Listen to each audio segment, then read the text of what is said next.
I think this is where it all started. Toys R Us.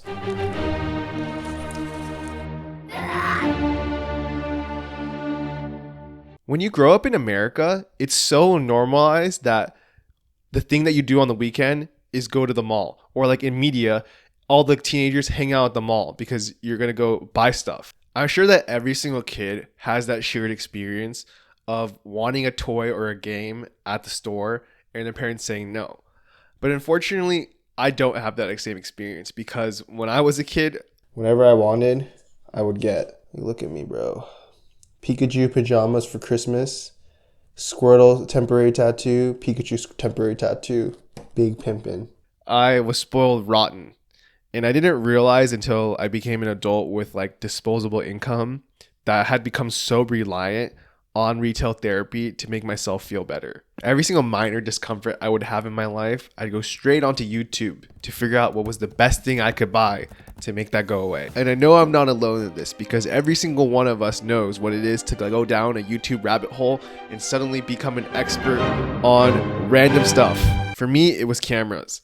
I don't even think that you can call photography or videography my hobby because I think it was actually just buying cameras. And I got really, really addicted. Every single YouTube video was about cameras and like the latest technological advances and stuff like that. At one point, I was so down bad for cameras that I had to resort to reading rumors about cameras because I just wanted to know what was the latest and greatest stuff because what was I missing? Ultimately, I didn't realize that my obsession with buying gear was actually the thing that was blocking me creatively. I've always wanted to make videos like the one you're watching right now. But I felt like, oh, if I don't buy like a $2,000 camera or I don't have an expensive microphone or whatever, if I don't follow the instructions of everybody, what they're telling me on YouTube that you need to have good audio, you need to do music, you need to have all of this stuff before you can get started, then I couldn't get started.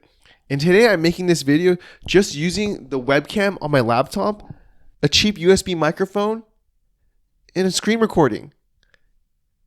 There are no rules. Like if I had kept things simple and just kind of made videos and learned as I went and figured out what works for me and what doesn't work for me, I may have realized that I don't even need a camera to make these videos. It's so easy to keep going down the rabbit hole and just research and research and research. At a certain point, I became like a pro consumer. Like I just knew about all the good stuff that I could buy and I just had this list that I was like checking off. And this extended to pretty much everything in my life because every time I move, I just have like endless amounts of crap that I need to sell because I fell for it again. I fell for the marketing because marketing convinces you into buying things that you think you need that you don't need at all. It changes a want into a need. And that's why you buy stuff. All to convince you that once you buy this thing, you will become this kind of person. I thought when I bought all this really good camera gear that I would become great at making videos. But that's like so far away from the truth. The hammer doesn't make the craftsman, and neither does the paintbrush make the artist. It is through the years of blood, sweat, and tears that make them who they are. It's extremely important to be mindful of the marketing. You can never buy your dreams, but unfortunately, I really believe that I could. There will always be someone out there trying to sell you your dream. And if you listen, I guarantee you that you will run out of money first.